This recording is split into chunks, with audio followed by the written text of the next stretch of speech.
the innovator, right? Is it okay to mention that? Of the PAL Africa Sat-1. Yes, yes. Made from Japan, launched in the US. Why? Why launched from United States of America? First of all, there are very, few countries that own launch pads. So for us, being the first satellite, we wanted to use a launch pad that has been tested and tried. So we had no option other than to go to NASA, US, because they have launched several satellites and successfully. So being the first investment for the country, we did not want to take any risk, any chance, but to have the best in the world. That is why we went to US for the launch. Okay. Because many people, the reason that's why I asked that, many people think it is still American satellite, not Ugandan satellite. No, it is not. It is not. It is Ugandan satellite, but because we don't have the launch facility that has been tested and tried, basically around Africa, even maybe in some of the third world countries, it is okay for us to go and launch from US. Were you there when it was being launched? No, we were here on ground in Uganda. Okay. Yeah. How can we be sure that it was indeed launched? What if it is not there? It was launched because we are the ones who delivered the satellite itself to NASA. So we are very certain. We delivered it, it was tested, and after testing, they packaged it in our presence. So everything was as we had envisioned. Being launched to the space on 7th November, yes. And we're going to be put in the orbit in the December. What is the difference between the space and the orbit? I thought by the time you put it in the space, it is already in the orbit and we start utilizing it. So there are two things. If it was a direct launch using our own rocket, specifically designed to launch it, it would start working that same time. But for our case, we launch it to International Space Station. So International Space Station is like it's a big equipment that houses astronauts and other deployment or facilities for Americans, for the Japanese, and others, even the Chinese. So we launched our satellite to International Space Station. Then from International Space Stations, they will now have to deploy it. But before deployment, there are some other events that need to take place. So those events, some of them include the maintenance of the ISS. So after the maintenance of the ISS, and we are certain, the astronauts are certain that it can now be deployed, then they can use a robotic arm to deploy it. Okay. Yeah. The minister the other time, Mr. Msenero, said that he's going to help us predict the weather because Uganda has had that challenge of weather. We're also going to monitor security. What other of the benefits apart from those two? So apart from those two, we are also going to venture into agriculture. Agriculture, yes. Yes, so by doing so, we really want to classify soil according to its type and also the fertility. And by doing that, we shall be, guiding farmers on what kind of, crops to plant where. You understand? So this information will be given periodically to farmers. Okay. Yeah. Is it every ministry able to use the same satellite, or they'll have to go through you, the managers, to access that data? This information is for Ugandans. Anyone who is willing to use the satellite is free? But of course, there will be a kind of approach that we will design to disseminate the information to the end users. So I believe there will be a portal where everyone can access the information from. Let's talk about security. Now we have the eye in the space, which is looking at us in the space. Are you not bothered that this may as well antagonize our security? Because being launched by the Americans, maybe they have full potential now to see what we are doing here in Uganda. Okay, security-wise, first of all, the satellite, when it is launched, every satellite has got its own unique ID. And for the case of PAL Africa Sat-1, we have its unique ID.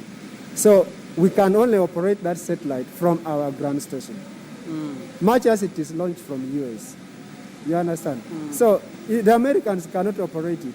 So in other words, if we can be the ones, to operate it and utilize it the way we want, but not the Americans, not anybody else. Okay. So security-wise, Ugandans, we are safe.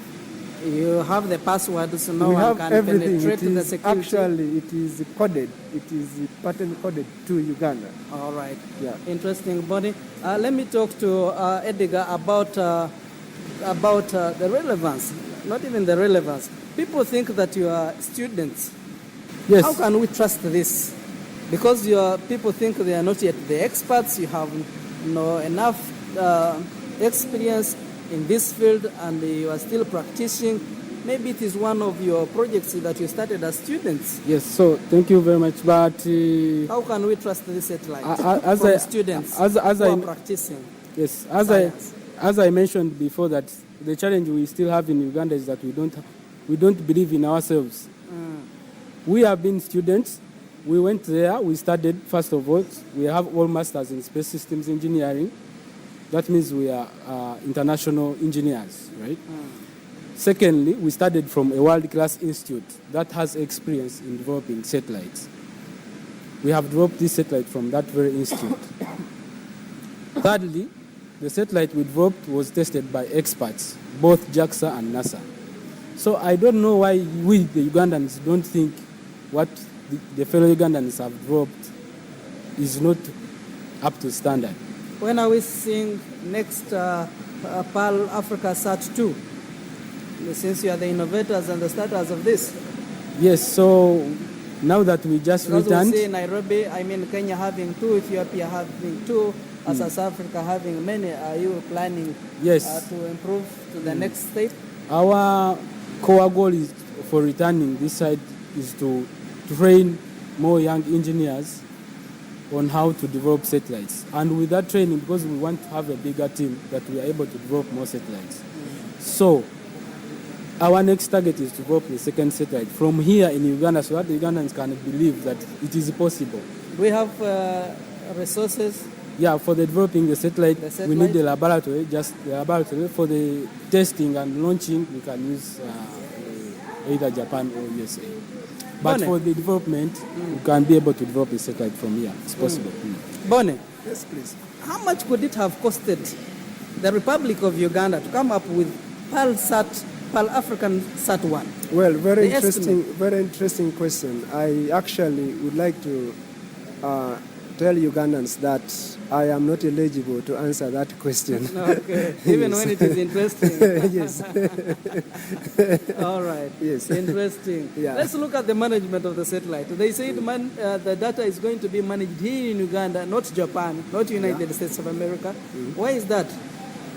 Yeah, because we have the capacity to do that. We have the station here? Yes, we are building currently the ground station in Mpoma. Mpoma. Yes. Has it been developed to the standard that you want? Yes, because the equipment were actually purchased by us. Okay. So everything has been, qualified. All right. By us. So we are certain that it's going to work. Okay. Any word to the young scientists and technology experts and practitioners? First of all, I would like to thank anyone who is an innovator or who is into engineering for the passion and the love they have for this field. So my only message to them is, I know there's a lot of, okay, for lack of a better word, let me say haters out there, but let's not lose focus, let's concentrate, and let's endeavor to do our best, and we believe in ourselves. We can make it, and we can take our country to a better height. Okay. Interesting. Edgar, any word to the people of Uganda? Specifically, the young engineers, I think it's high time that we trusted in ourselves, we believed in ourselves, and everything is possible. These Japanese, they believe in themselves. The Japanese knows that because he's a Japanese, something must work. If we develop that mentality, we know they also develop things and sometimes they fail, but they make sure they try and they learn from the mistakes they make and make the next attempt perfect. So I think we need to believe in ourselves. Whenever something goes wrong, we learn from them, then we improve. I think that's it's a good, how do I call it? We need to follow that to develop our country. Yes. The Japanese behavior. The last, many countries take a lot of time to come up with such innovation of a satellite. Since 2019 to 2022 when it was launched, it is about 3 years or 2.5. What made you have that process done quickly, as fast as that? First of all, like Edgar said before, we need to believe in ourselves. Much as, we take, as a country, sometimes young graduates, when they come out of the university, they think like they're not worth, they can't make it. But when you are in the right place, in the right hands, you can make it, provided you believe in yourself. Let's look at the opportunities that you met during the process. What are some of the opportunities that you said, God was in this really? Because the way we started, it was really good. And is it the people of Japan that were so quick? And was it about the viability of the resources? What made you make this as quick as this? That is very interesting. So what made it as quick as this is because management is decentralized. In the sense that if you want to practice, you have any idea you want to practice, money is always available. You pick the money, use it. And there is nothing like being so bureaucratic where you need to go through processes, to access money for you to buy a component to use. So everything we are within reach.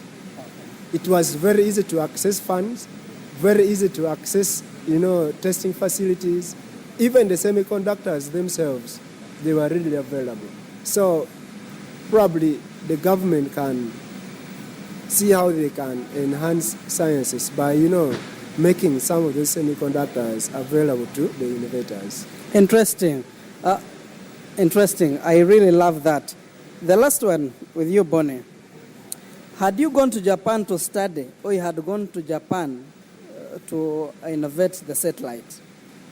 So, I went for both. You went for both. Interesting. Yes. On government sponsorship or on individual? Yes, government sponsorship. Interesting. Let's look at the challenges. Yeah, Bonnie has shared some of the opportunities that you met, and look at of course I know you can't be there and you're only meeting opportunities and everything was so soft. Did you have any challenges during this process? Yes, the first challenge is that the entire development process of the first satellite for Uganda was done during the pandemic, COVID-19. You would find most of the meetings are held online because we wanted to avoid being in contact so much. So that is the first challenge. The second challenge is that the Japanese culture is different from the Ugandan culture. The Japanese don't sleep if there is something to be done. Ugandans, we sleep even when we have a lot to do. Definitely. So we had to adopt to that culture. And it was quite a challenge, but definitely we adopted to the Japanese culture. And I think those are some of the challenges. Of course, during the satellite being a typical systems engineering process has so many challenges. Most of them are technical. So even if I talk about them, maybe people might not understand this. Interesting. So what is this that we're in? Is this also a satellite? Because I'm already scared. This is a dome tent. This is one of the tents here at Science Week in Kololo. Okay. It's a dome tent. We have a dummy satellite that resembles the one we built. That is the process that you went through when making this? Yes, these are some of the steps. I'm seeing your pictures and a lot of machines there. So we spent most of the time in the lab doing testing. Most of the challenges, of course, were technical, but we managed to pursue and overcome. Okay. Interesting. We are talking to Edgar Mjuni and Bonnie Omara. It is so much important that they have helped the country of Uganda in the history to make Pearl Africa Sat-1, which is a Ugandan satellite. It is going to be managed not in Japan and not in the United States of America, but here in Uganda. And it is going to help us in weather-focused land issues, water bodies, mineral mapping, and agriculture monitoring, disaster prevention, and infrastructure monitoring. I must congratulate you guys, and well done, and I believe that the people of Uganda are excited about this. Thank you for making history. God bless you. Ampaire Amon Obtega is my name, and this is UBC Ground Zero. We're going to have more interviews with the experts and also policymakers. Most welcome to UBC Radio. Ampaire Amon Obtega is my name, and you may introduce yourself and greet the people of Uganda. Introduce what company is this and what you do. Yes, my name is Butebo. I'm a nuclear scientist working with the Ministry of Energy as an acting assistant commissioner, nuclear science and applications. What we have here today is... I'm seeing a nuclear power plant. Are we in any way innovating nuclear in Uganda?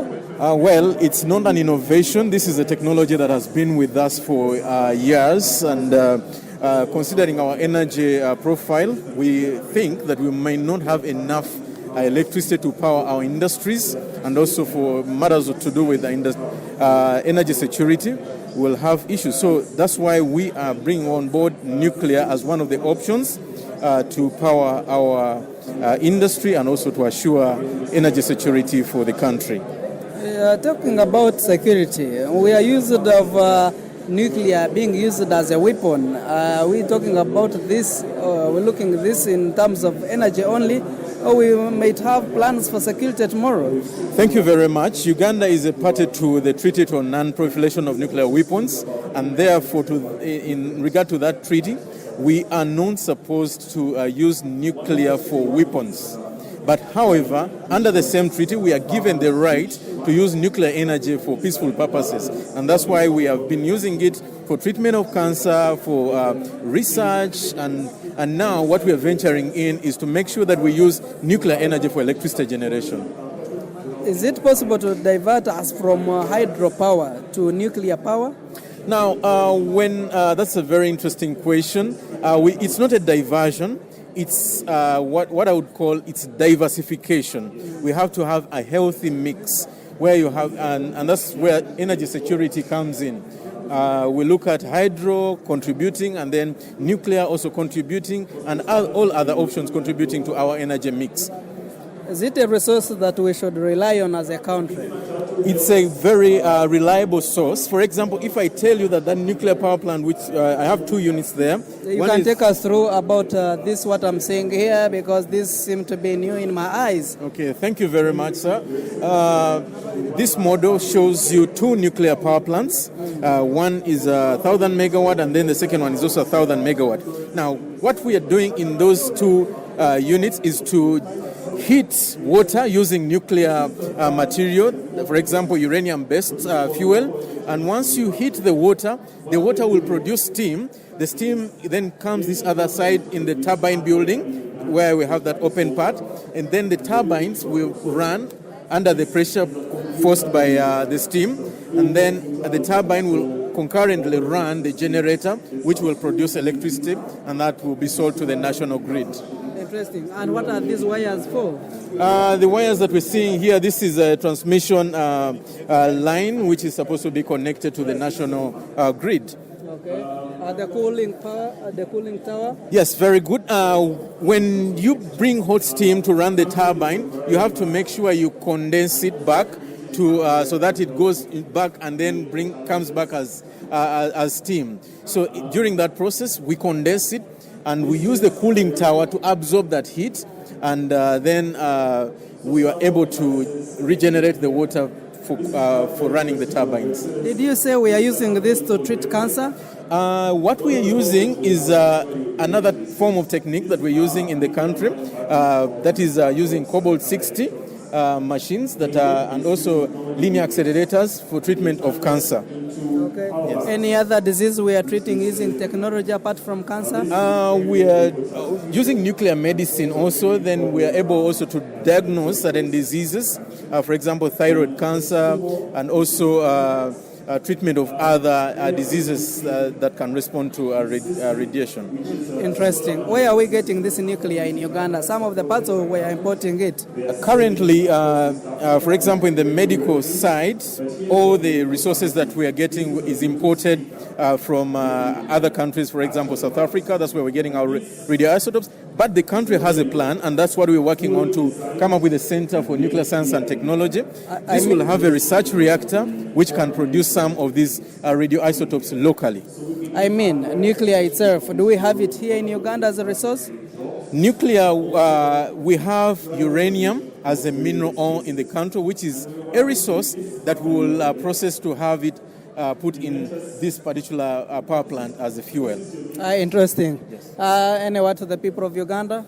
One thing that I want to say to the people of Uganda is to embrace nuclear technology, is that nuclear is good. They should not fear it, because one of the things that I've heard is that whenever you talk about nuclear, people think of a bomb. No, nuclear has very good peaceful applications, just as I've mentioned, which we are already using in the country in treatment of diseases, in some researches, understanding water quality and water quantity, and also now what we're looking at, generating electricity from power. And considering the standards that we follow in the nuclear industry, it is a safe facility. Let's look at the funding and the facilitation. Are you private or sponsored by government? Well, as I mentioned already, we work with the Ministry of Energy and Mineral Development, so we are a government entity. So all our funding is coming from government, and we also have technical support organizations like the International Atomic Energy Agency, which provides some technical advice on some of the works that we do. Okay, interesting. Thank you so much and well done. We are proud of you as Ugandans. You're welcome. Thank you. Hello, dear listener, and what is taking place here is still amazing. I feel like not going for a break, but then I must. I'm sure and promising you that I'm coming back in a bit to keep with different interviews from these great experts and innovators taking place here at Koro Independence Grounds in the Science 2022 week. I'm coming back in a bit. Don't you go away. This is Ground Zero live on UBC Radio. Stay tuned.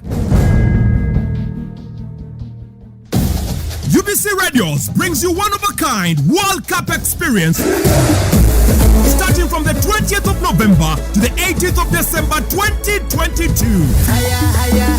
Don't miss all the goals, the misses, the analysis, and the best commentaries in your local language. World Cup is in Qatar 2022. Doha, Doha, UBC Radio, UBC Butebo, UBC Ngeya, UBC Totore, UBC West Nile, UBC Bundibujo, UBC Buluri, UBC Mega FM, Magic FM, UBC West, and Star FM have got you all covered for all the 64 games live. UBC Radios, inspiring Uganda. Come to Doha, come to Qatar. World Cup is in Qatar. As Uganda works towards Vision 2040, UBC Radio is dedicated to the development of Uganda. Join us every day for transformative programs in English, Swahili, and Luo. This is UBC Radio. I welcome you from that very short break. We are continuing with our UBC Ground Zero at Kororo Independence Grounds, where Science and Technology Expo is taking place, and I promise to keep educating and inspiring you, the people of Uganda. And what is taking place here at Kororo Independence Grounds is really amazing. I wish you came here, but even if you didn't, we are here to see and to observe the things on your behalf. This is UBC Ground Zero, and we're continuing with our experts in the next interview. Welcome to UBC Ground Zero. We are still in the Science and Technology Week, and we are on the side of, I'm seeing different stones here. I don't know which one is which and what they are used for, but let me talk to the expert. Edward Marimira, a senior geologist in exploration section for metallic minerals. You work with the government or it's a private entity? So we are here displaying the minerals found in Uganda. At this function, we are dealing with the iron ore, which is a major construction material. We are looking at iron ore, which is major in the construction industry, but we are also having other minerals like wolfram, like erythium-bearing minerals, and galena, which is a lead sulfide. And I'm also seeing copper. Then we're also having graphite. These other minerals are now being looked at in terms of battery, as we are heading for electric vehicles. Graphite, lithium, and galena will be very important for making battery minerals. We are also having... that means we have not been utilizing these stones because the electric... we haven't. We have not yet. Yeah. We are also having Kirembe copper ore. We are looking at it for development to form copper wires, to manufacture copper wires for electric cars. We are best known for gold, and I'm not seeing gold here. Why? We don't have gold samples. Okay. We used to have them, but there was a time when there was vandalism of the Geological Museum. Okay. Some of those samples were stolen. Currently, we don't have gold samples. All these stones coming from Uganda? They are all from Uganda, except this obsidian, which is from Kenya, Naivasha. But we also have some obsidian rocks in Kisoro, southwestern Uganda. What do we use that for? This one is used for ornaments.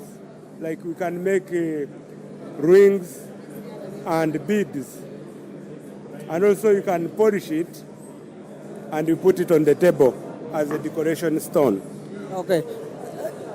What would you tell the people of Uganda, for those who know where these stones are, how can they exploit them, and where should they take them? We have these minerals for display so that those who are capable, who have financial muscle, can actually apply for licenses and mine them. But currently, we have a ban on exportation of raw materials. We want people to add value to the minerals so that we can sell some processed products and fetch more money. Am I allowed to get these stones out of the ground if I have them in my area? No, you need it. The land, according to the law of Uganda, land belongs to the people, but the minerals belong to the government. So you have to apply for the license to be able to access the minerals, since they belong to the government. So it is the role of government to exploit these resources? Yes, we get investors in the minerals, so they are helping the government to mine them because they are risk takers. The government is not a risk taker, but currently the law that has been passed, the government is looking at a way of how we can take part in developing some of these mineral resources. And the government takes part in revenue sharing with the partners. Okay, interesting.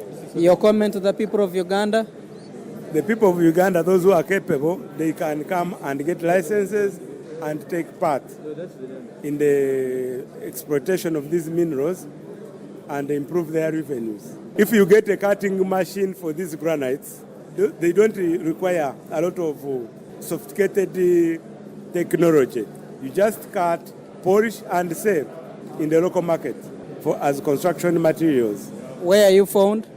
I'm found in Entebbe at the Directorate of Geological Survey. Yes. Interesting. Thank you for talking to the people of Uganda on UBC Radio. You're welcome, sir. Okay. The other side of the minerals, we cross over to the regulators, and I have the expert. You may introduce yourself to the people of Uganda. Thank you very much. My name is Nasuna Grace. I'm an assistant commissioner in charge of geoscience, but specifically in the mines department. What do you do? How are you connected with these people who exploit the minerals? The geological survey, all Yes. the investors that are mining. You are going to talk about... Okay, the geological survey is the main department that is in charge of doing exploration. They capture basic data, and then they also identify targets for minerals. They point to the investors where the minerals possibly are. And then the investors are supposed to come and do detailed exploration and mining thereafter. So our mines department then attracts the investors. We attract the investors and we give them conducive requirements so that they can really come and develop Uganda. And right now what we have done is Before you go to what you have done, what is your role first yes, as a regulator? that is part of the role. Okay. You attract them, and when you attract them, you give them licenses. You are the one to resist. We are the ones who give them the licenses. So when we give them the licenses, depending on what they are going to do, whether it's selling minerals, whether it is looking for minerals in details, or mining, or refining, or processing, that is the type of the license we give. And thereafter, we have to monitor. We have to check on them. Are they working according to the work program? Are they doing safe mining to the environment? Are they employing children? So there's a list of checklists which we have to ensure that it is done according to the standards and according to the guidelines of the law.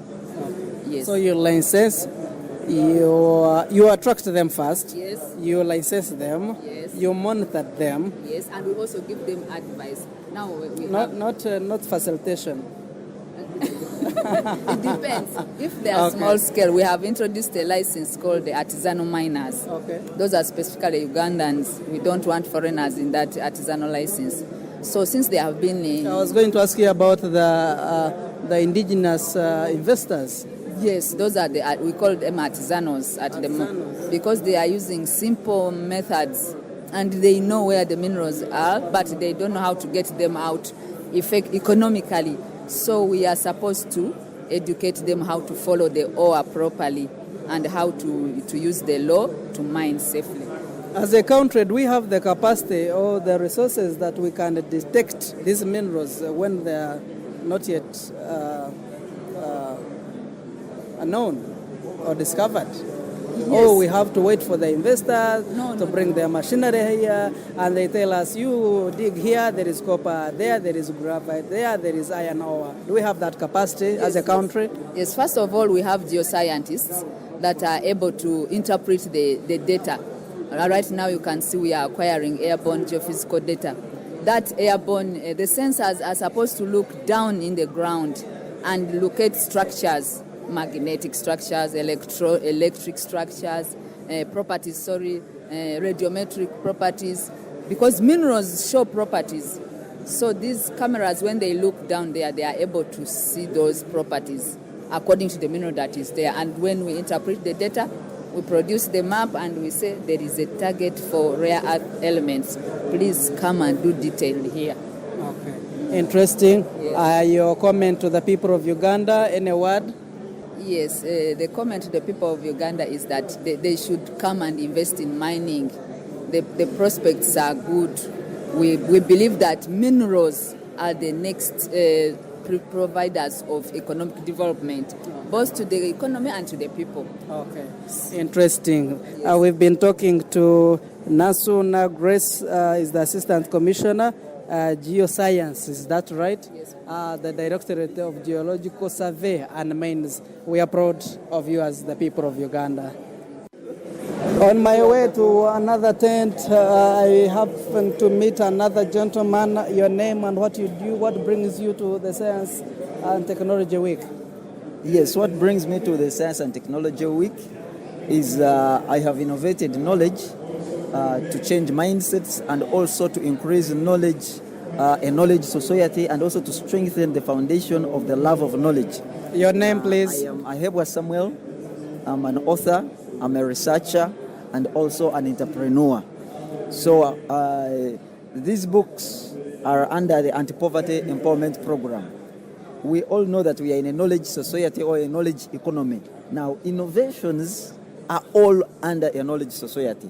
So if the society is not knowledge intensive or is not knowledge centric, or it is not centered with the motivation to learn, even an innovation as these machines or these services like Jumia and all these won't penetrate the society because they don't have the ability to learn how to use these things. And they also are unproductive in a way that they won't use Jumia if they don't have good products, quality products. And this is where the problem of knowledge comes in. So these books, I write on the volatility of doing business in Uganda. I write on the wisdom with poverty. I write about making institutions work in Uganda, are all to increase productivity, because when people become productive, they will all want to seek new ideas from these entrepreneurs who are making machines and the innovations so that they can increase productivity and they can get out of poverty, because that is the main foundation of the economic efficiency of a nation. With your research and what you have seen here, what is the future of this country in as far as science and technology are concerned?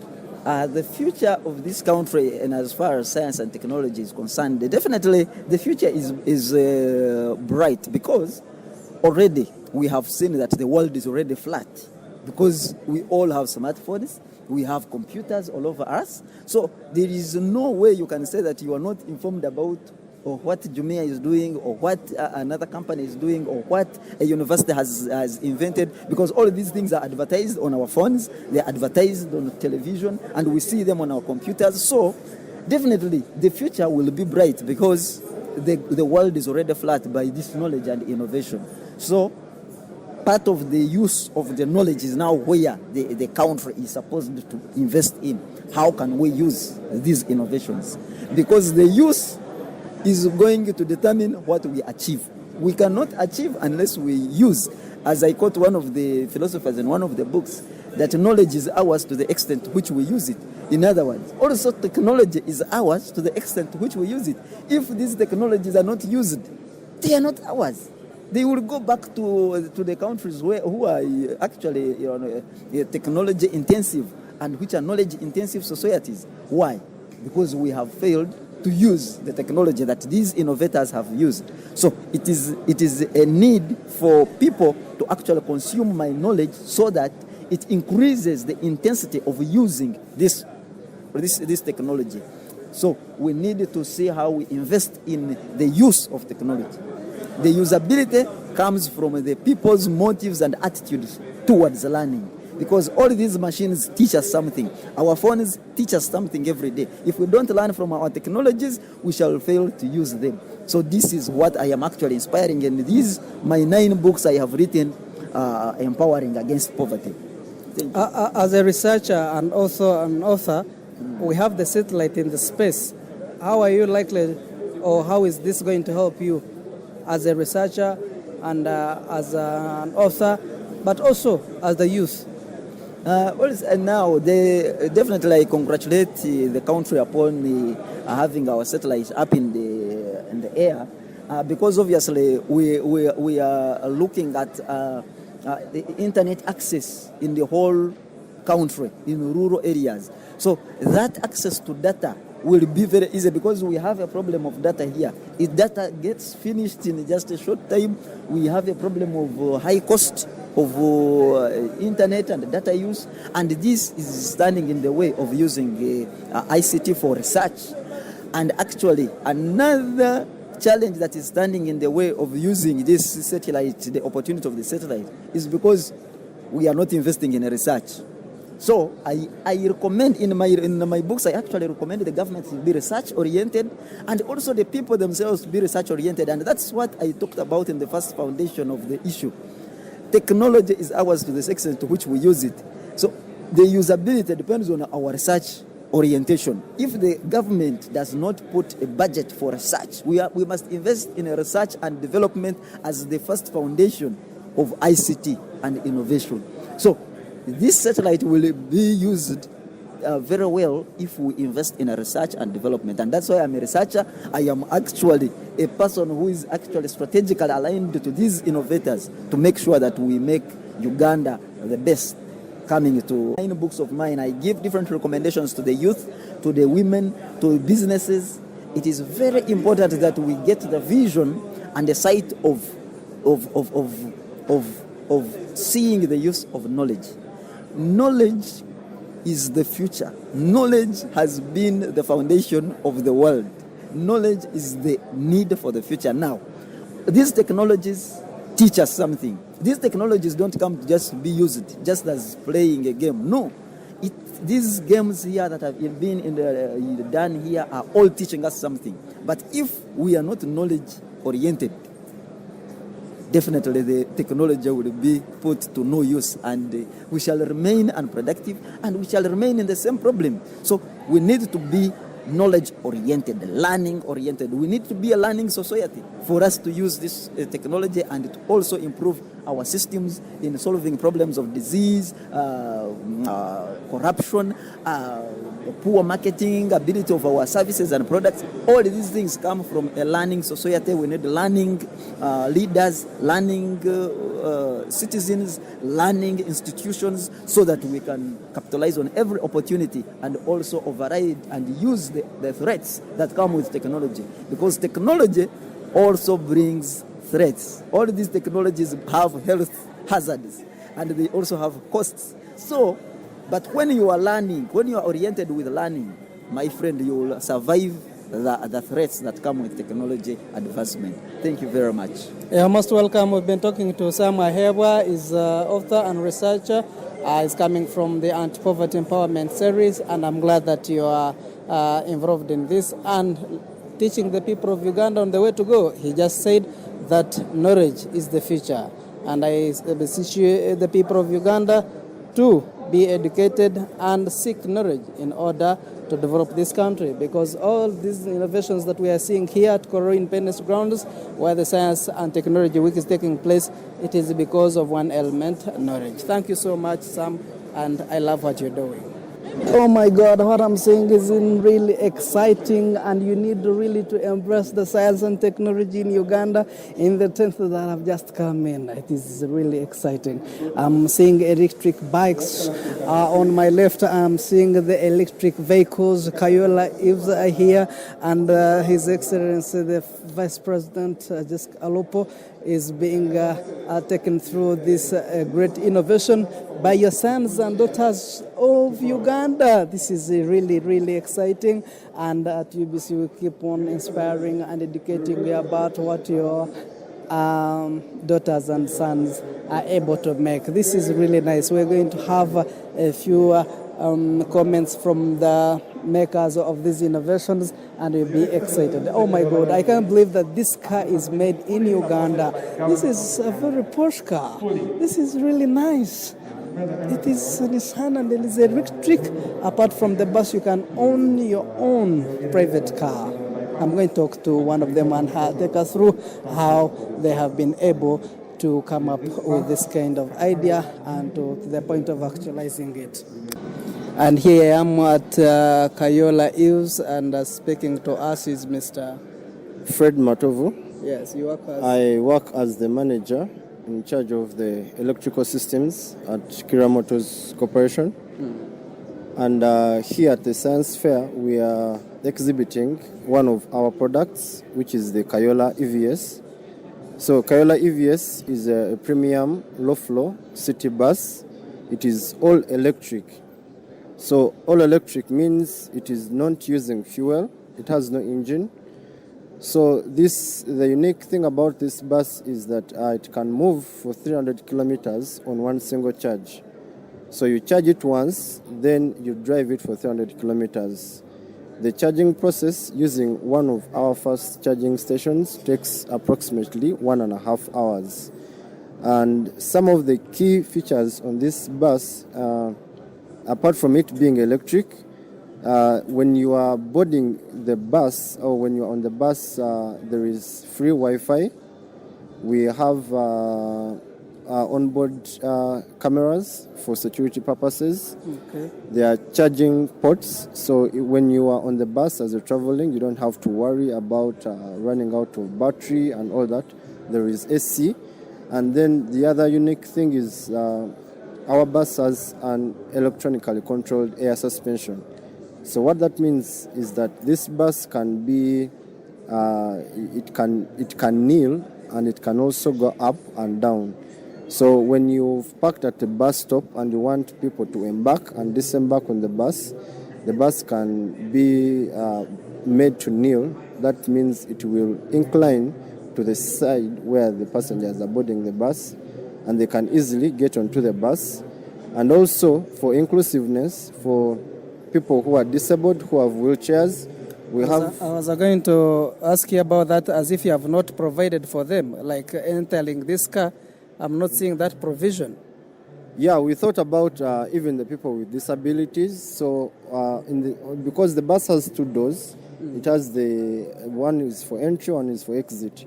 So on the second door, there is an electronically controlled ramp. So when you're at a bus stop and there is someone who has a wheelchair and wants to... This one? Yes. Okay. So that ramp is controlled by the driver. He will activate it and it will come out. Then the person with the wheelchair can get onto the bus. And as you can see, there is a whole area that is left for people with disabilities, the wheelchairs, maybe with your crutches, and you don't want to sit in the chair. And there are seats which are specifically reserved for people with disabilities on this bus. Interesting. We can talk when in this very amazing vehicle. What is the capacity of this very vehicle? So this bus, when it is fully loaded, it has a carrying capacity of 90 passengers. 90 passengers? Yes, seated and standing. Oh, so the maximum... These are for the standing passengers? Yes, when you are standing, you have handholds that you can hold on to as you're traveling to avoid maybe falling or maybe bumping into other people. Yes, and then you also have automatic bus stop requests. For people who are on the bus, in case you reach a bus stop and you want to get off the bus, you don't have to shout.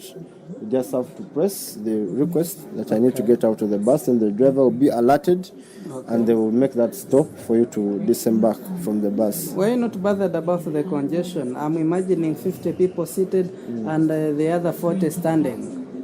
So it being a city bus, it Are is... we not suffocating? Do you have... No, one of the things I say that this bus has air conditioning. Okay. So even if it has 90 people, there won't be any issue in terms of congestion, in terms of aeration. The design is for it to have 90 people is because this is meant to be a hop-on, hop-off bus. It's a city drive, so people are not going to be moving like from Kampala to maybe Mukono, because it is a city bus moving around. Maybe someone is on Ginger Road, he's maybe from City Square, and he's getting out maybe at Chitugum House. So that person can stand for those 5 minutes as the bus is moving, then he gets off the bus. Then another person can board from maybe Chitugum House and is getting off from Lugogo Mall. So that is the kind of use case scenarios that is this bus is designed for. Then maybe someone who is traveling for a longer distance, that person will be required to sit. Yes. Interesting. You talked about charging. I'm imagining 40 or 50 people charging their phones or their gadgets at the same time, my computer or even other gadgets which are electronic. Does that charging in any way reduce the power on the battery of the car? Are you not bothered that when you are estimated to go up to Mukono, you are likely to stop in Wayogere because many people have been charging and reducing power? No, that is not likely to happen because when we are building these buses, we first do what we call requirements engineering and also the design engineering. So in the engineering that's when we do the simulations to understand the average consumption of people who are using their their handheld devices and how much they can consume. Okay. So that has already been estimated, and we know the battery that drives this bus is a very high capacity battery that even if all the people were charging, they wouldn't have any significant impact on the battery itself. All right. Is it really Ugandan made 100% or 50% made? So this bus is 100% made by Kira Motors. Everything starting from scratch, starting from the chassis all the way to the interior furnishing, all these processes are done locally here. Okay. Yes. Let's say the security of the passengers, in case it gets catches fire or anything happens, how are you able to contain the situation? So to avert fire, in case a hazard like that happens, we have fire extinguishers on board. As you can see, one is here.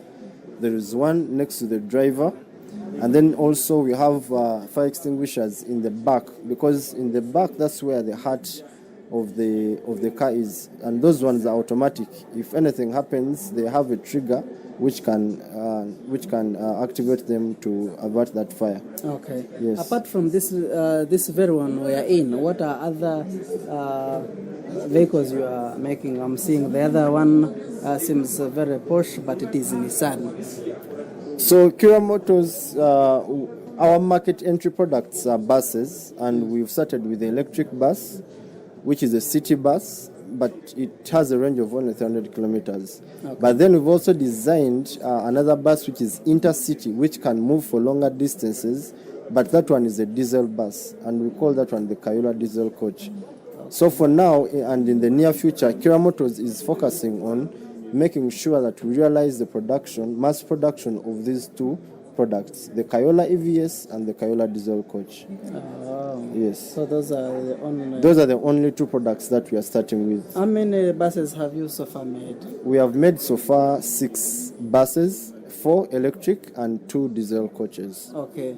Do you have the capacity to produce more, to distribute them in different parts of this country? Definitely. That's why we have a plant which is almost being commissioned. It will be commissioned mid next year in Jinja. It's sitting on 100 acres, and that plant will have an installed capacity of producing 22 buses a day when it is fully functional. 22 buses a day? Yes. Is that possible? Yes, it is possible. Oh, no. That's interesting. Would you take us through how much would it cost from the time you start up to the time you say you go on the road? One bus, the estimate cost. So such costing, I cannot get it off head. Okay. And the costing is not done that way. Okay. Yes. Interesting. Your last comment to the people of Uganda, but before that comment, do you have enough charging systems and centers? Like the bus is out of battery and you need to recharge it, or you have to take it back to the station? So right now we only have one charging station in Kampala, because that's where all the buses are parked. All the buses right now, the 4 buses are owned by Kira Motors. Okay. But the plan is to roll out many of the charging stations, and this is not going to be done by Kira Motors. We are working with other private sector players and other energy companies like Total and any other person who is interested in the business to set up these charging stations, because they are going to be the fuel stations of tomorrow. Okay. So at a fuel station, instead of getting fuel, you will be getting electric power to charge your car. Interesting. Have you thought of exporting these cars in the near future? Yes, our vision is to supply the region, the East African region. Okay. So we shall sell buses in the entire East African region. Okay. Assure the people of Uganda about this kind of innovation. So I want to assure the people of Uganda that as Kira Motors, we are dedicated and we are determined to ensure that we realize the capabilities of manufacturing vehicles in Uganda. We have started with the buses, but then we shall also venture into pickup trucks, SUVs and light-duty vehicles, and also the passenger vehicles. But all of this is going to be possible with the support of the Ugandans out there, helping by buying the buses, boarding the buses, and also being ready to participate in the supply chain. because all these things are not going to be done by Kira Motors. There will be someone who is doing the bamboo, because the floor that we're standing on is bamboo. There will be people who are supplying the plastics, other people will be doing support services. So everyone has a role that they can play to support the manufacturing of these vehicles and supporting them to be on the road within Uganda. Okay. Yes. Most interesting, and thank you for the work well done you're doing in Uganda. We are proud of you. You're welcome. Okay. On my way to the other tent where the other stalls are being displayed, I happened to meet another gentleman still in the Kayola Eves, and Kira Motors is going to take us through this very good-looking board and what they are doing. Your name? I'm called Akovuku Albert, and I'm the Director of Production, Kira Motors Corporation. Interesting. Would you help us to take us through this very important board and explain to the people of Uganda what you're going to do with this kind of arrangement and plan? Yes, here we are looking at the Vision 2040. Vision 2040. Kira Motors has manufactured vehicles. Okay. And we have seen that a typical motor vehicle has over 30,000 parts. 30,000? Over 30,000 parts. Now, we have been importing most of these parts in the country. We have seen the need to manufacture these parts within the country. And that is why we have the Uganda Eco Automotive Industrial and Technology Park, a 2 square mile land which was purchased by government of Uganda, and we are planning to set up the park for manufacture of automotive parts. Today before us here we are seeing the master plan of a 2 square mile land which is located in Kayunga, about 193 kilometers east of Kampala. Okay. The park is divided into different zones. Take us through the zones. Okay. Yes, the first is the starting from here. Yeah, starting from here, we do have the main road running from Kayunga to Galilaya. Mm-hmm. And this road has been planned to connect all the way to Nakasongola. So it will be a major route from east to the north. And as you get in, we do have the logistics center, as well as the power plant, the substation, the solar farm, which should be supplying power to the plants and also the housing around. We then have the parts industries. We have the motor vehicle seats. We have brake pads. We have the fascia, tires, shock absorbers. And then in the middle here, we do have the vehicle plant, which will be owned by Kira Motors Corporation. It will be producing SUVs and pickups to a capacity of about 150,000 per year.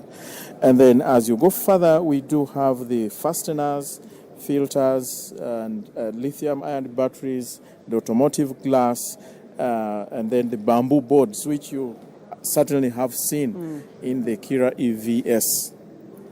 At the extreme western part of the park, we do have the testing track. This is to an international standard.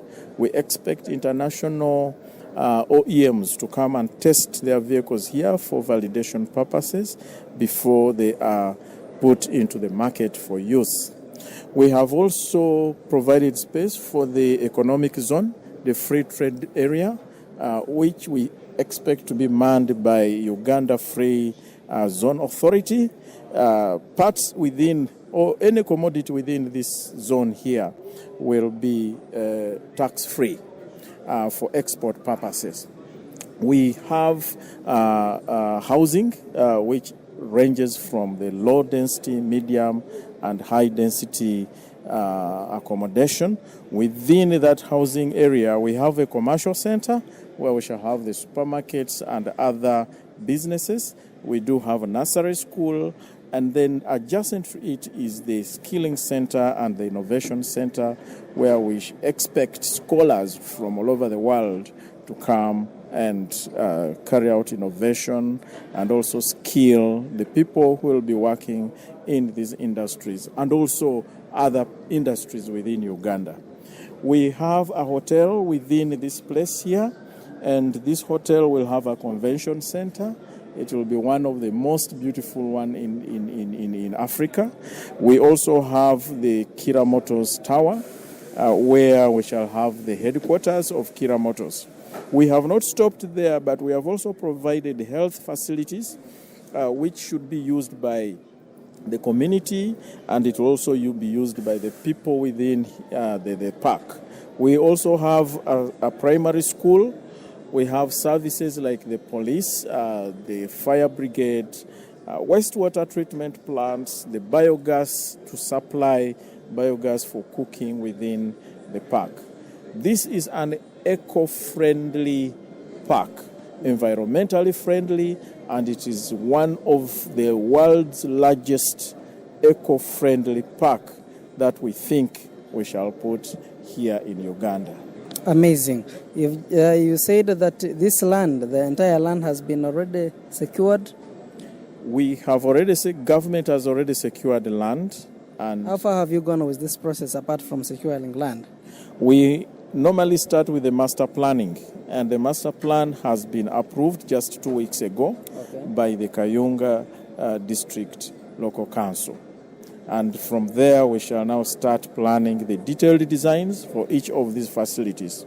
The model of investment of this park is mixed.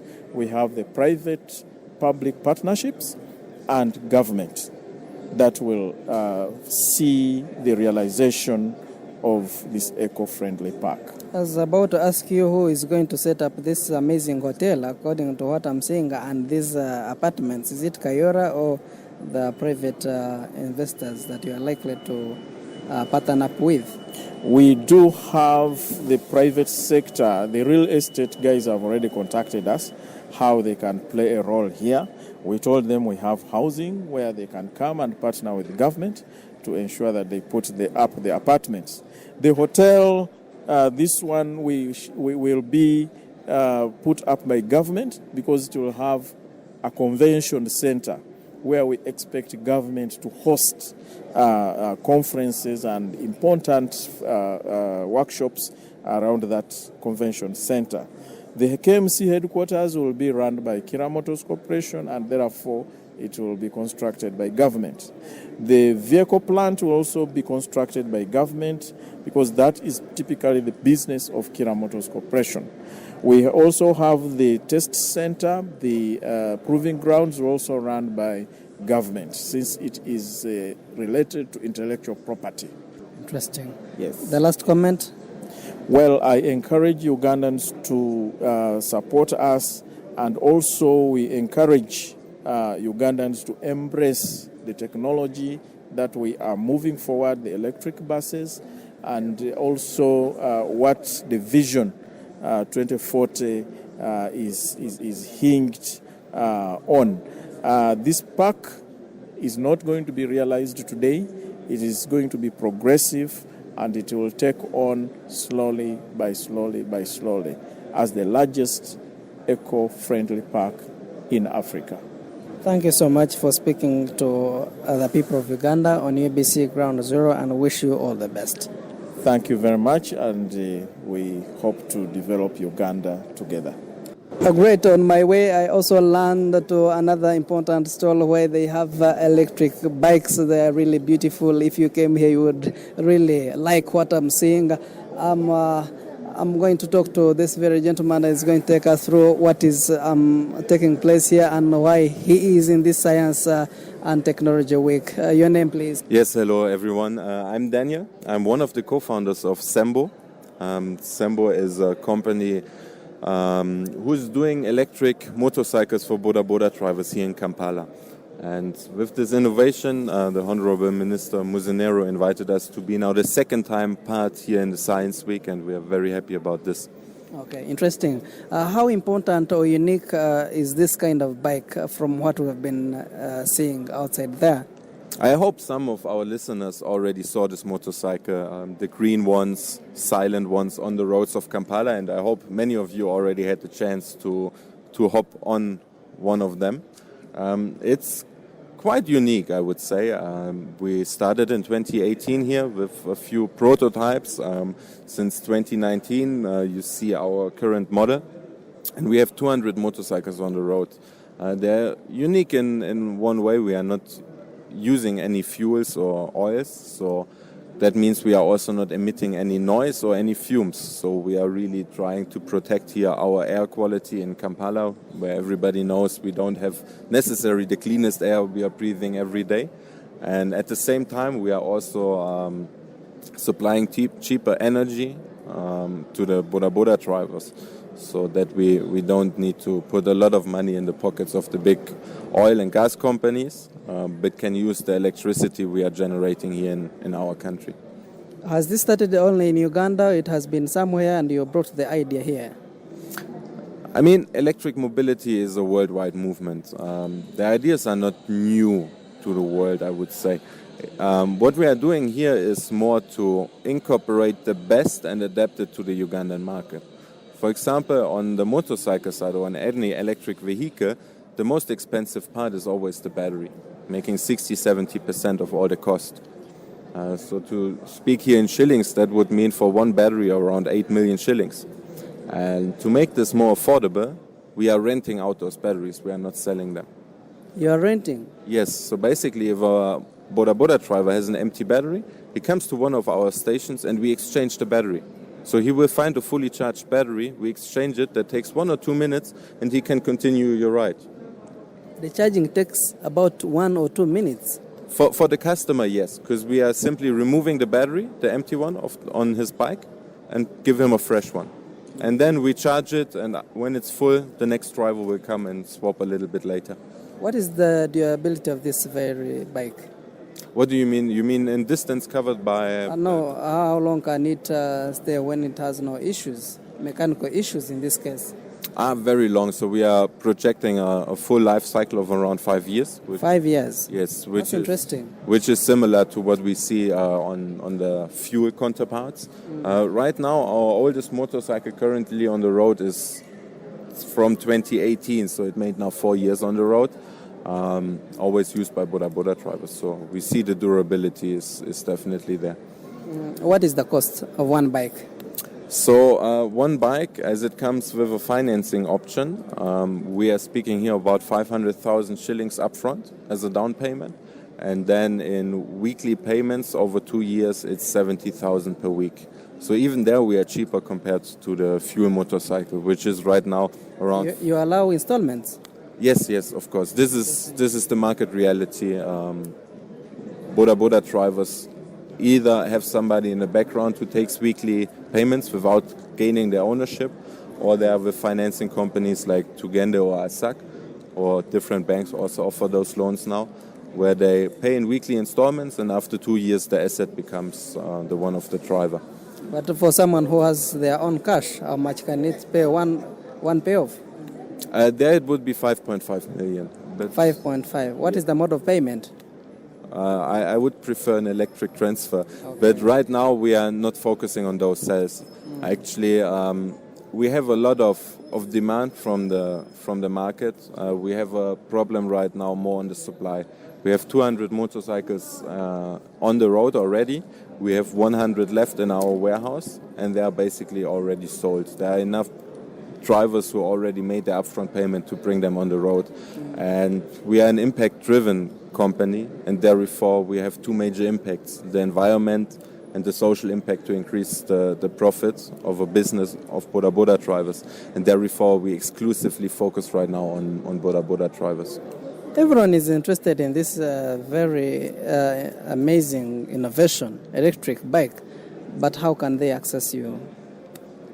I think for our normal citizens here in Kampala, the easiest to access our services, whenever you've seen a green motorcycle, which is a Sembo or another electric brand, talk to the driver, get his phone number, and use this driver. Right now, we are not selling to private individuals. But you have a location where you're based? Yes, we are based in Kampala, in Tinda, in Mutesa 2 Road. So opposite Capital Shoppers in Tinda, very close to Chira Motors actually. We always make jokes, it's the e-mobility hub of Africa in Tinda, also with our colleagues of Bodaweg there. So this is where we transform the mobility from. Okay. How long does that battery last? So a single charge? The single charge is around 70 kilometers, 60 to 70 kilometers. Of course, it always depends how you drive. And then you find another station, you swap the battery, and you do another 60 to 70 kilometers.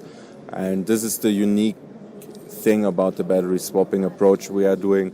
You don't need to go find a socket, plug in, hope that there is no power cut, and then wait for 2-3 hours until your battery is fully charged again.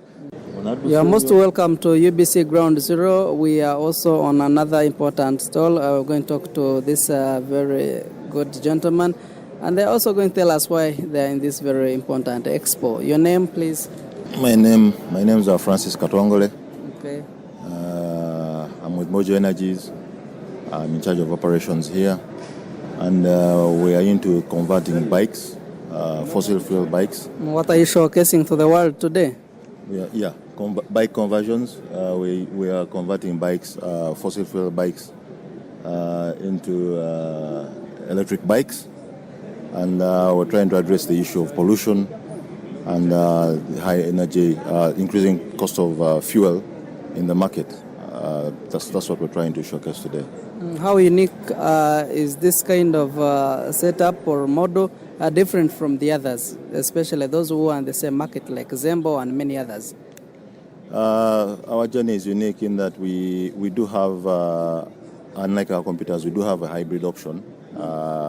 As a transition bike from fossil fuel bikes to electric bikes, we do have a hybrid option that we've been working on in conjunction with Nakawa Vocational Institute. It has both fuel and an electric component. And then we do have the fully electric bikes. From that, we do have the fully electric bikes. And we do have the mid-drive bike, and then we also do have the geared bike. The geared bike gives us an option for you to be able to transition from a normal border that has a gear bike, petrol engine, to an electric bike, and you also get the thrill of being able to change your gears. So you help to convert motorbikes from the normal fuel to electric. How are you able to do that? So it's quite interesting. What we do have is we do get parts. Most of the parts that we do have are imported parts. For example, we substitute the engine with a motor and the battery. Battery is also imported. Some of them we do get are imported from abroad, and also we do source locally from some of the providers that have the batteries locally. So we get those in and we assemble the bikes. We're using our own skilled labor. We have our young men and young ladies that form part of the team. They are Ugandans? Yes, 100% Ugandans. And we do most of this learning on the job. They do acquire the skill through learning on the job. So when I come with my normal fuel bike, you convert it and put it to fuel, and you give me the battery. Yeah, interesting question. Yes, we convert the bike for you. There are two models. We could sell to you the battery, yes, and then you own the battery. The other model that we run is we keep the battery. We rent out the battery to you on a daily basis. You use the battery at a fee that we agree with you, and you have a daily rental charge for the battery, and we charge that battery for you. So we have a battery swapping model that we do run as well. Okay. As an option. So you give me the battery, I ride on that battery, and in the evening you bill me according to the kilometers I've covered. Yes. Isn't that expensive for me, who is going to be your customer? No, it's not expensive. Of course. How much is 1 kilometer? A kilometer could be 1,000 shillings, between 800 shillings to 1,000. Okay. Yeah. So we do the per kilometer model. We're looking at between 800 to 1,000. If you compare that to what you get charged by a border cyclist, you'll probably be charged in the region of, for the same distance, you could be looking at about, about 3,000-4,000 shillings. How much will it cost me to convert from fuel to the electric bike if I came to you and I'm your customer? Depending on the specifications of a bike, the pricey item is the battery, which costs quite a bit, but you could be looking at 5 to 6 million shillings. 5 to 6 million. I'm seeing Red Rivers, I'm seeing Mojo, I'm seeing Nakawa VH hybrid. What is the relationship between the three?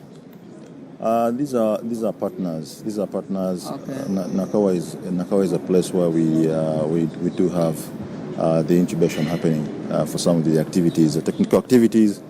They provide the ground. They also provide it's a training ground for the young women and young ladies that are interested in the project.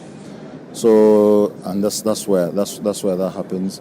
Mojo helps with the commercialization of the idea. Bridging the market with the people that do the assembly of the bikes. Where you target the customers? Targeted customers. Right now, we're looking at working with organizations that are into the delivery service. It could be a courier company. It could be a company that delivers food. It could be companies that have basically do use borders quite a great deal in delivering goods from point A to point B. But that's where we've started. But the idea is at some point we're going to move into the individuals. We're going to be looking at the individuals that are interested. Because some people have come to us and they've expressed that no, we also need to be considered as as individual consumers, because the collection of individual consumers is what makes the mass market. How long have you been in this market? It's about 4 years now. Okay. 4 years, yes. Any opportunities that you have realized since? Yes. There is a desire by customers and the real passion around climate change, keeping the environment clean, dealing with pollution, and also there's a great desire for people to move away from the use of fossil fuels because of the unpredictability of the prices. The prices keep going up and up. So there's a real desire for people to try and reduce their costs and keep the environment clean. Challenges faced so far? Another innovation here at Science and Technology Expo. I meet another gentleman. Your name, where you're coming from, and what have you come to showcase to the people of Uganda? So my name is Geoffrey Mutabazi. I'm the founder of ChargeCo Technologies. We provide portable charging solutions for mobile phones and other devices. And it's in the form of a small portable power bank that enables you to charge to charge a bit when you need that charge to make that important phone call, send that email. By the nature of the name, yeah. I like the name, ChargeCo. Yes. And it seems to be an indigenous name. Is this made in Uganda? So this is designed in Uganda and manufactured for Ugandan customers. But we don't manufacture them here. We intend to manufacture them here over time. And I would say the problem was born here. The solution was also born here. Okay. The product is assembled elsewhere. It's assembled in China and then sold to Ugandans. This amazing product, how much is it for the listener of UBC? How much will it cost him or her to own it? So it is, when you find us at any exhibition outside, directly from us, it's 30,000. On Jumia, it's 35,000. On other retail locations. Yeah, so those are prices for the units. Where are you found or located? So we are located online, first of all, chargeco.com, chargeko.com. And then we're also located in Chiwatule. We have retail locations in at Travoneza. We retail at Travoneza in Kampala. We retail in Kigali also. And we also retail in... So in Kigali, we're at Elite Shop, Elite Store, Rwanda. And then in Kenya, we're at We are at Winner Classic Shoe Care Center in Junction Mall. Interesting. How long have you been in this market? So we've been in this market since 2019. 2019. Yes. Any opportunities so far? Yeah, I think there's a lot of stuff that we've learned from interacting with customers. We've built more products than just charging. We're currently working on portable power storage solutions for when power is off. More like, think of ChargeCo for the home. We've worked on that, and we have a few customers. We're still perfecting the product. We're also working on an electric bicycle to basically drive Uganda into the future. So we are seeing more and more use cases. We are seeing people asking us for more and more energy products designed for Ugandans and with Ugandan needs in mind, or African needs in mind. Also think of making them in Uganda. Yes. So apart from the phone, have you thought of other electric gadgets like laptops and computers? Yes, we have battery packs that charge laptops and computers. It's more like a remote work or work from home battery pack. We are not yet, they're currently sold out. We are not yet doing any mass manufacturing for those. But yeah, on our website, they're available in case someone wants to pre-order. This is interesting, and I'm seeing you as a youth. What is your comment to the people, to the youth who are outside there complaining about unemployment and what have you? I think there's a lot more brilliant youth that are complaining about unemployment and underemployment. So you find that people have jobs, but the jobs are not, I would say, occupying them fully or paying them enough. So before you complain, I would say look at the problems around you. I started ChargeCo as a side hustle while I was working and also studying. And I kept on adding value to it until it became a business of its own that can stand alone and actually, employ people and solve problems for people. So I would say starting with the little that you have. I didn't start with much. I don't want to sound like a motivational speaker, but I think you can start from where you are. You can utilize your spare time. You can utilize the opportunities around you and the problems around you to create opportunity for yourself. But also, when you do start a business, you have to be patient with it. Business is not, I think a lot of young people are very used to microwave results. You start something today and you want to be rich tomorrow. I think it takes a lot of patience and a lot of time to build a lasting, I would say, product or company. And yeah, you have to be patient. Yeah. Okay. Interesting, and thank you for sparing time to talk to the people of Uganda on UBC. I believe that you are still enjoying these interviews from different experts and innovators from Uganda. We are still at Kololo Independence Grounds in the Science 2022 week. Allow me go for a very short break, and I'm coming back in a bit as we continue with these amazing interviews from our Ugandan experts, scientists, and technology experts. I'm coming back in a bit.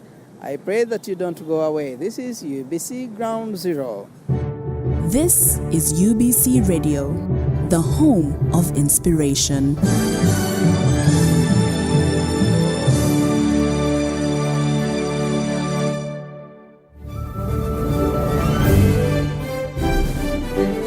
From the horse's mouth, President Yoweri Museveni urged the East African Court to support regional integration.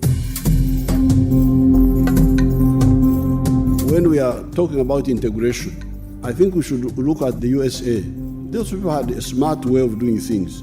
First of all, they have the House of Representatives, where voting is by population. The more numbers you have, the more delegates you have. But they also had a Senate where they smartly said, no, whether you are a big province or a smaller one, you must have equal senators. Very smart, because you see, Rhode Island with the 300,000 people has got 2 senators. California, I think, has got more than 50 million people or something, has got 2 senators. You see how smart they were? Because they wanted to overcome the issue of those territorial rivalries. say, yes, the House of Representatives numbers, but whatever the House of Representatives passes will not become law unless it is approved by the Forum of the States on equal basis. Very interesting. So even here, when we are talking about integration, because otherwise, if you mishandle integration, it can backfire. I think this is really both in your area and in my area. It is both an issue of strategy, but also an issue of legality. So in the integration, I would want to challenge the intellectuals, including the lawyers, which are the matters that should be for integration and which are the ones which should remain local. For instance, land. I don't think land should ever be a federal matter, because that will divert us, will cause unnecessary arguments. It should always remain either a state matter or even, in our cases, it is a district matter. All these issues, we should think about them. What should be East African, what should remain country, what should go lower. Then you'll have people comfortable. Me, because I am a wealth creator, what I want from East Africa first and foremost is a market. To buy my milk, buy my beef, buy my bananas, integrating the market. That was President Yoweri Museveni urging the East African Court to support regional integration. It's authentic, credible, and direct from the actual source. From the horse's mouths, playing here on UBC Radio. UBC Radio 98 FM in Mukono, Hoima, Masindi, Masaka, Sironko, Kalangala, and Jinja. UBC Radio, inspiring Uganda. Welcome back from that very short break. This is UBC Ground Zero, and Pere Amon Mtegra is my name. I continue with chatting and interviewing our scientists, experts, and technology experts here at Koro Independence Grounds in the Science Week 2022. Most interesting is one of the Ugandan who is here to showcase different things, but also special. I think we need to also listen to him, your name and where you come from, and what is this plan about? I'm called Arthur Mijumbi. I'm an engineer, bridges and structures with the Uganda National Roads Authority. I work as a project engineer for this project. I supervise it directly on site. Okay. Yes. Can you take us through the entire plan or project? The plan you see here is about a 6-kilometer section of the heart of Kampala. This is the center or the heart of Kampala. In Kampala, in 2009, the World Bank did a study, and that study was on the National Transport Master Plan for the Greater Kampala Metropolitan Region.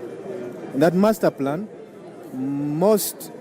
the pertinent issues that came out were decongestion of the city center, Greater Kampala Metropolitan. As you'll notice, we have made strides in trying to provide expressways, bypasses around the city to ease movement, lessen time travels, and decongest the city. But the center of the city is still having a lot of traffic, both from the vehicles and both from the pedestrians. Clock Tower, what you see here, is the route that has the most non-motorized traffic, what we call the pedestrians, in the country and in the city. Majority of the pedestrians you find this is the highest traffic we have on the network. So, in that study, there were solutions that were proposed to decongest the city. And most key of them was to provide separate transport solutions that will separate the pedestrians and the motor vehicle traffics, both for safety, but also for faster travel time. So what you see here, for example, at Clock Tower area, is we have provided, you'll see a flyover from Queensway to Zambia Road. This flyover will be for people who don't have to enter the city, but want to pass through it, who are coming from Entebbe going to Kampala, but they don't have to enter the city. Then there are those who are coming from Kampala going to Entebbe. They will also use the flyover, but they don't have to enter the city. Then you have the pedestrians, like I've told you. The masses and masses of traffic you see in the evening, the morning, the amount of people that come from ShopRite, Entebbe Road, Mango Hill, the taxi park, all of them trafficking, either going to Zambia or Clock Tower towards Shibuya. So we have provided pedestrian bridges here, which will separate. We have a round one that will connect people here. We have a pointed 3-star at ShopRite. We have one at Shibuli there. And then once you move along Zambia Road, you find an underpass, so people will be able to move under the tunnel. And then we have upgraded all the junctions here. We have removed all the roundabouts. We have the junction on top, Zambia Road, so people will be able to move on top of the junction as the rest move under the tunnel. Chibuli, we have also changed that junction. We are providing a high-raised pedestrian bridge for people to cross. Roundabout? That is Chibuli Junction. Okay. No roundabout, Okay. just a junction, signal junction. And then from there you'll come to Mukwano Road, which is the second phase. This first phase we are about to finish. We are 70% complete. The sections that will be complete by December, we believe the public will be able to start using the phase 1 as prepared to start phase 2. Phase 2, we have a series of elevated structures, what we are calling flyovers. These are also about 3 kilometers long, as you can see. So we are also changing Mukwano roundabout. You know, we have a roundabout there, which we have changed, that joins 6th Street, 7th Street, 8th Street. We are putting a signal junction. And we are widening all the existing roads, all the way from Queensway, Mango Hill, ShopRite, Zambia, Gaba Junction, Chibuli, Mukwano, and even Mukwano Road here. We are widening all these roads. You are going to have about 6 lanes on either side, the roads that are on the ground. And then we are also changing Kitgum Junction, and here you can also see we are changing the Garden City Junction into Signal Junction. So people will be able to come from Lugogo, people are able to travel directly who are not going in the city, who are just driving through, traversing the city. They are able to go through directly from Lugogo. They will get onto the flyover structures, which are very high, up to 32 meters high in the air, to be a beautiful view of the city. They go to Mukwano Road, and they are able to go to Entebbe and the other links. They are also able to come from Lugogo. They are also able to go to Nakasero or to Yusuf Lulei without going through the city. So these flyovers will help people who are traversing through the city quickly traverse through without going through the city. Then those who are going in the city, we have widened the roads below. They will be able to comfortably move within the city. So we have separated those two people.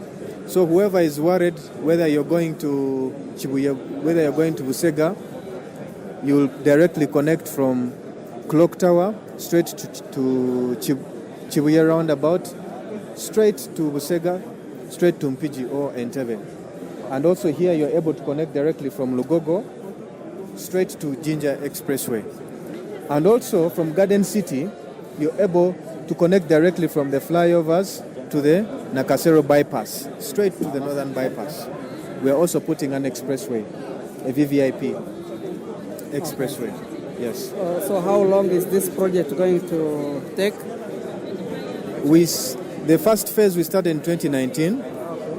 We are going to open this December for the sections that are complete, so the public should be able to use the routes that we have finished by December. We have had some delays, some challenges, some due to weather, others we had challenges in the piling machines, the beginning, COVID, those have passed.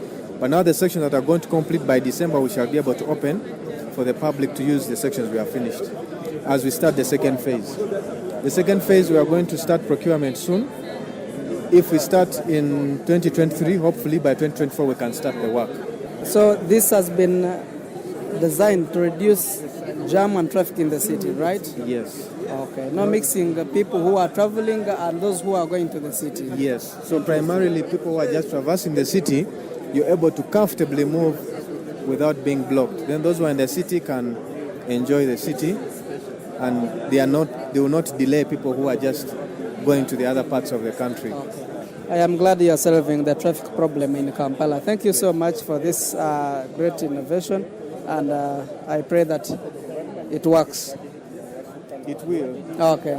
Yes, thank you. Interesting. The other problem is we have had issues of drainage. Drainage also, we have catered for very large structures which are carrying the water, surface water underground. Starting from Queensway, we have provided very large structures, 6 meters wide, 2.5 meters tall, which we have buried under the road, which are able to direct all the runoff to Nachivubo Channel. So, and some parts we have also elevated, we have lifted the road a little bit to allow those big structures to go under the road. So we expect that people will not have a problem with flooding. That area has had perennial flooding for a long time, so that's no longer a problem. And then we are going to put lighting along our road, so it will be very safe, very beautiful. The citizens, everyone in the city will be able to enjoy it. So in the future, you who is willing to come to Kampala, stay Kampala, the plan that is here is so amazing. No traffic jam and no darkness on the streets and no water that has been blocking our cars and our motorbikes, because Uganda National Roads Authority has designed this very big plan and project and is solving all the challenges that we have faced as Kampala people. Thank you so much. Interesting, and I happened to meet another gentleman. Hello, Uganda Civil Aviation Authority, what brings you to the Science Week? Thank you. My name is Isaac Kamugo. I am an engineer with Civil Aviation Authority, working in the Air Navigation Services Directorate.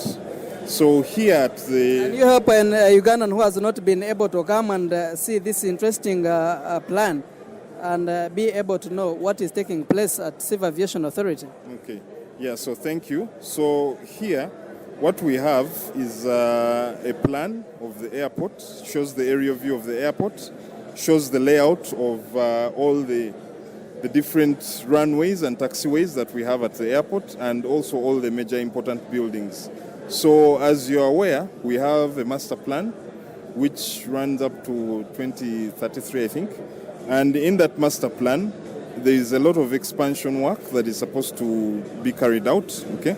So in the phase one, there's a lot of work that has already been done and completed. We have the runways, 2 runways, runway 1230 and runway 1735. All these have been resurfaced and they've been strengthened. Then we've got the aprons and the parking bays also resurfaced and strengthened, including also the associated taxiways. Okay, so we also have a new cargo center that has been constructed to allow for growth of cargo, because we anticipate that the volume of cargo is going to increase, and it's been put aside. Now, when we come to the terminal building, already the departures terminal building construction has been completed, and we expect that it should be opened in next year. Then secondly, the second phase of the expansion of the terminal building has also started in the place where the old cargo building used to be. Yeah, so this is what we are demonstrating here at the science exhibition as our contribution to the future development of science and technology in Uganda, because we predict that the air traffic volumes are going to increase, and the plan is to expand the airport to be able to cater from the current 1 million passengers a year up to 6 million passengers a year. When did you say this plan is likely to end? The master plan is, the current plan I think runs up to 2033. Yeah, so yes. 2023. 33. Encourage a Ugandan who has not been able to come and to tell more about Civil Aviation Authority. Your last comment. Yeah, my last comment is that Civil Aviation Authority has been around, and a lot is being done to ensure that air transport in Uganda grows, and it grows in a safe and efficient manner. Most interesting. Thank you so much. Interestingly, when I was on my way to another tent, I found an interesting group of people. They are much excited about what they are eating. You seem to be excited. Yes. Your name, please? I'm Sharon. Sharon. Yes, sir. What excites you? surprised about cassava being made as bread. Cassava is being made as Cassava flour, yeah. cassava. Are you sure this is cassava? Yes. It seems to be a cake made in London. No, like it's made in Uganda. Sure. How has been the experience in this Science and Technology Expo? It has just been so exciting. Like I've seen things I've never seen before. Sure. Yeah. Apart from food, it seems you are much excited about this cake. Apart from food and drinks, what excited you more in this Science and Technology Week? I'm still touring around. Yeah, but what has excited me most is the hair, kinda. It's Afro. Afro and more that side. Afro Yeah. and more. The Yeah. hair. Yeah. Hey, And I the know products. ladies, of course. Yeah. Ladies with hair. Okay. Yes. So, what excited you there? The styling. The styling. And the products. And the products. Yes. How are the products? The products are good. Are good. Are they Ugandan made? Yeah, they're Ugandan made. Okay. Yes. So you're going to change your hair from what it has been to Afro? Yeah. Sure. Because of this expo? Yes. All right. Your name again? Sharon. Sharon who? Akoi Sharon. Ako? Akoi Sharon. Akoi Sharon. What is your district? Lira. Lira? Yes. Greet the people of Lira in your language and tell them what has been happening here. I tie unoningo tuna be tikololo airstrip to Nenwan Expo jamitia bekan. All right. We've been in too much of science and technology, but now we land on something special and important. This is fashion and design, right? Important. We need as well to dress and look good. Your name, please? Antonia Lorenz. Antonia Lorenz. Your company? Wire Clothing. Wire? Wire Clothing. Okay. So what do you do? So Wire makes high quality and affordable clothing made in Uganda for Uganda. All these clothes made in Uganda? Yes, all of the clothes. 100% or? So the fabric, parts of it we import because the variety and the quality sometimes is not there for the highest quality that we want to offer for the clients. Some of it, everything we can take from here, we do. So this shirt, for example, is made from local cotton and some tops over there as well. Okay. How has it been to operate here? It's been good, interesting, learning about the fashion industry. I think that there's still a lot to offer for Ugandan customers. That's my goal. Me, I'm German, so I'm German, so I love fashion, I love shopping, and the experience that I've had here shopping was very different than from what I'm used to. And I think that so many people are like the best producers, the best companies in the world, they focus really on Europe, on the US, because that's, of course, where the biggest market is, but so few people are actually thinking about what do Ugandans really like, how can we make really, really great products and a really great customer experience for Ugandans, for other Africans. You came up with this idea when in Uganda or when we were in Germany? In Uganda. So I live here for like 3 years, and I've been trying to shop and, just to live here, and I realized that people love clothing, people love shopping, but there is something in between.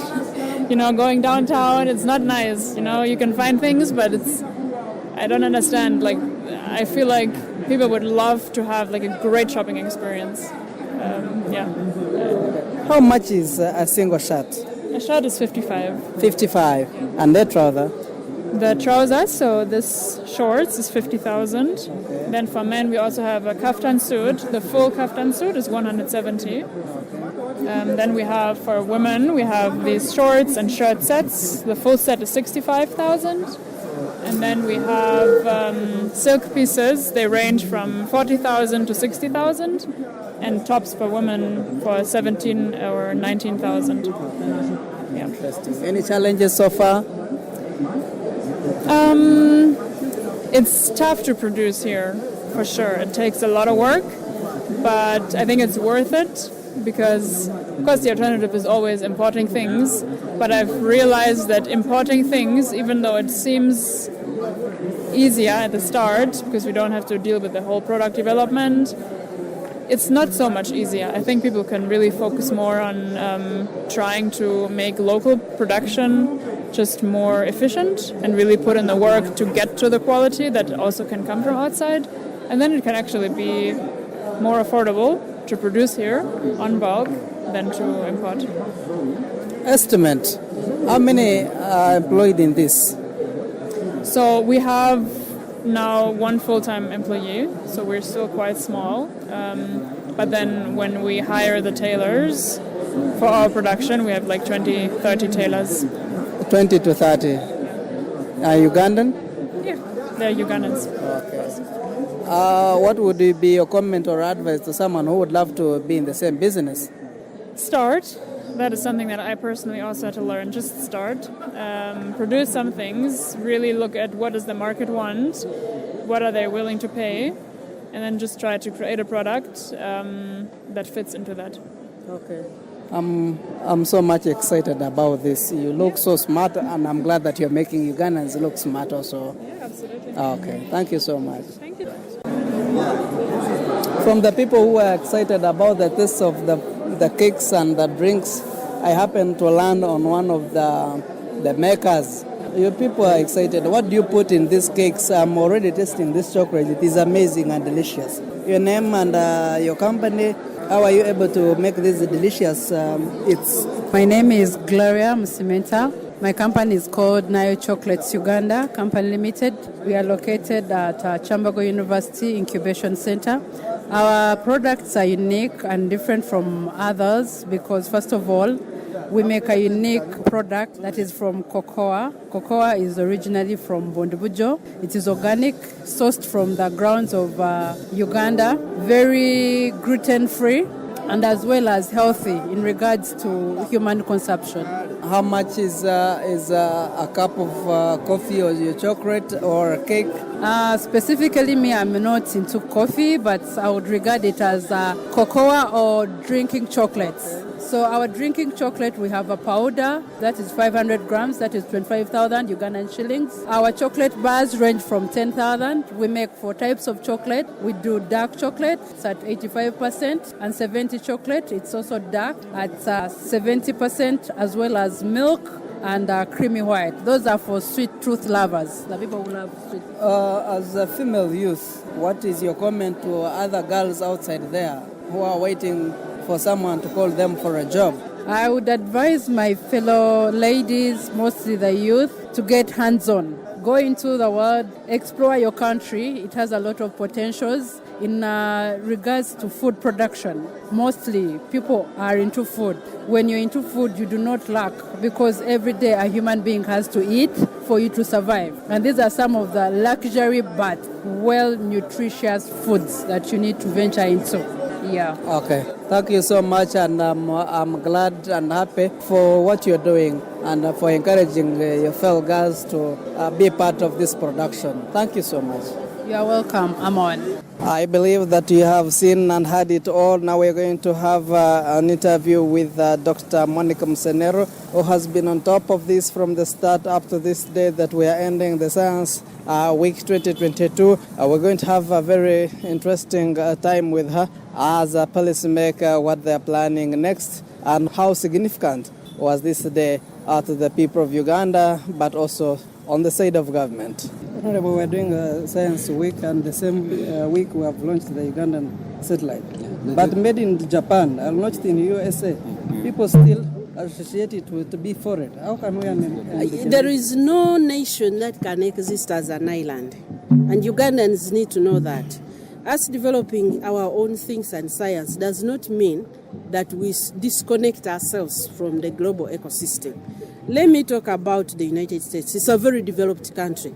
But if China shuts off supply systems for America's industries, the American industries will come to a standstill. So the disadvantage we have had is that for us we've been making nothing. But it does not mean that we shall fail to connect to the international communities. We are coming up now to connect with them as partners Before, we had nothing to connect with them. So Ugandans should not equate us doing our own science to us doing it to the exclusion of the rest of the world. It means we are now coming into the world to be contributors, not to be just consumers. But that does not mean that we will not work with other people. Honorable, would you define the launch of the satellite as Uganda's major innovation in history? Yes, we were so happy because they put it on the 7th, which for us was the initial beginning of it was actually the start for us internally. That was the opening of the Science Week. Everybody was here setting up. But when they postponed it to Monday, it fitted in so well because we didn't have a lot of negotiation on that date. So when we gathered, we hadn't prepared our place very well because we really wanted to launch it here. So when they postponed, we were like, yes, yes. And we had the opportunity to really launch. We launched a satellite. In reality, it went, but also symbolically, it was the launch of Uganda's science, technology, and innovation. It means we have really put a different standard at which we are going to be operating and expect more from us. Your ministry requested for over 100 billion Ugandan shillings for the maintenance of this satellite and the launch of Now, I want anybody who has a source of that information from science, technology, and innovation to bring it. Because we have not yet put a figure. I don't know where those news people got it, and it was quite, to be honest, it was quite offensive to me because we have been very clear.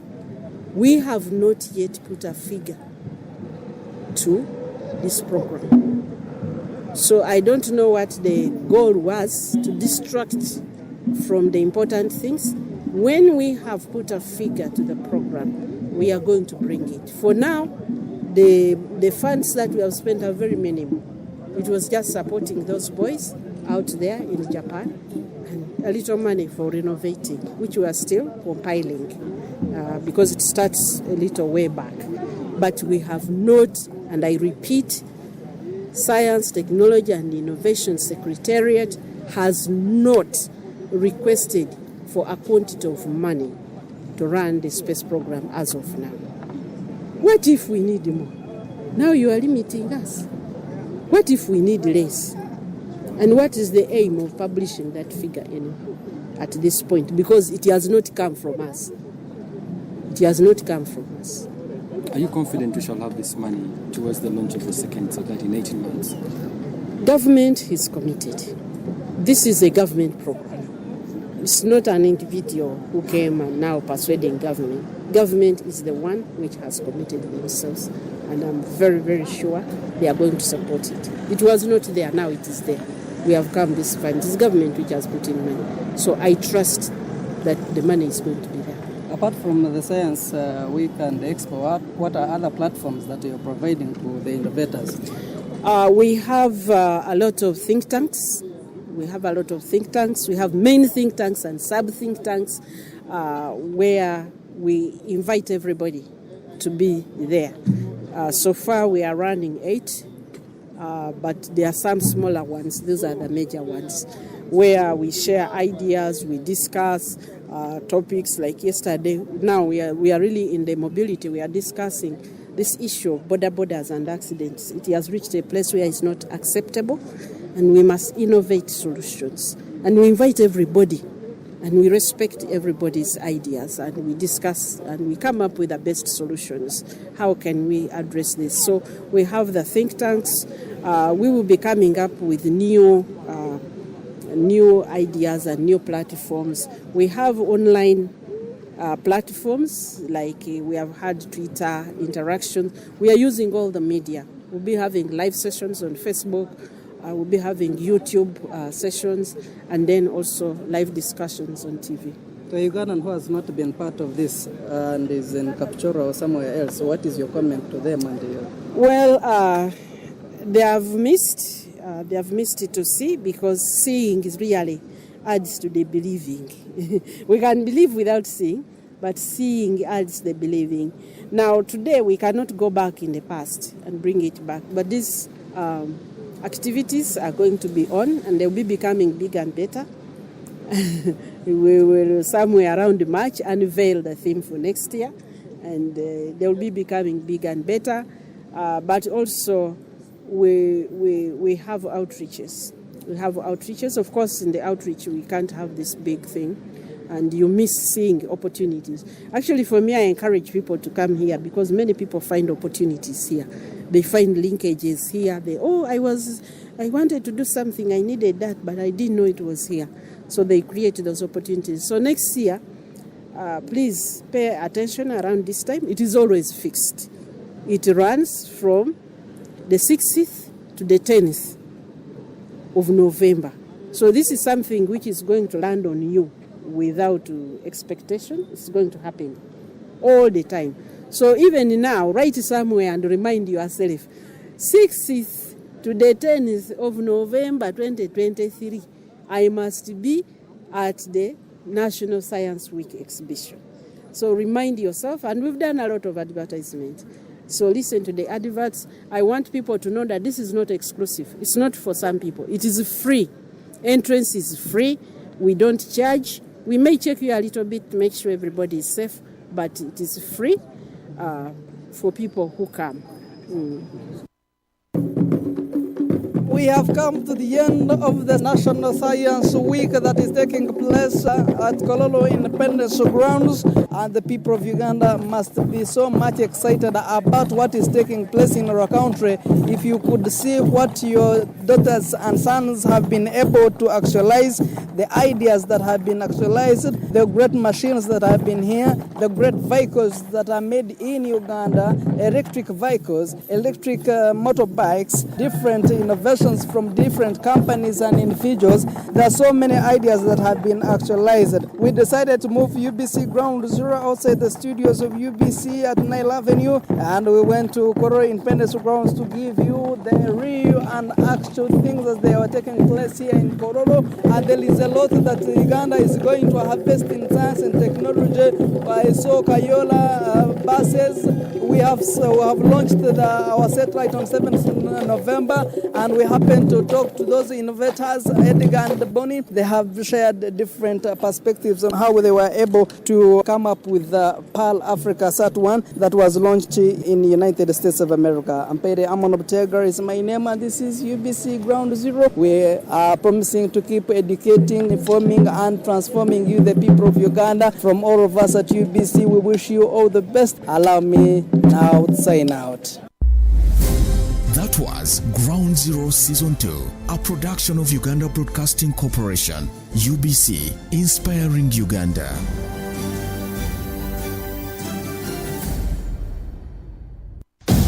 UBC Radios brings you one-of-a-kind World Cup experience starting from the 20th of November to the 18th of December 2022.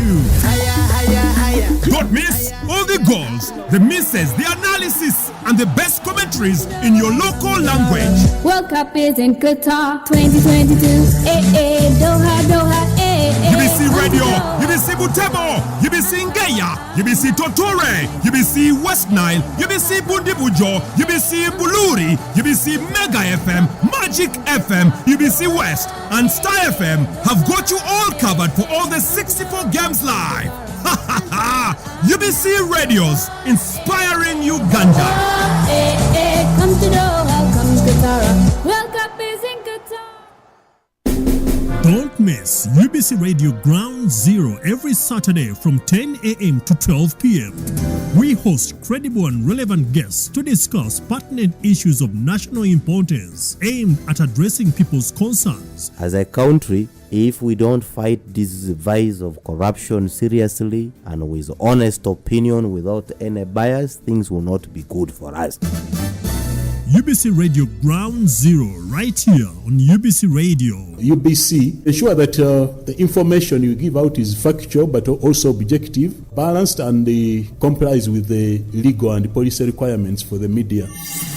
Ground Zero program is always live, loud and clear, every Saturday from 10 a.m. to 12 p.m. on UBC Radio, Butebo FM, West Nile FM and Magic 100 FM, and live stream on YouTube. You can also listen to the repeated broadcast of UBC Ground Zero every Sunday from 3 p.m. to 5 p.m. UBC Radio, inspiring Uganda.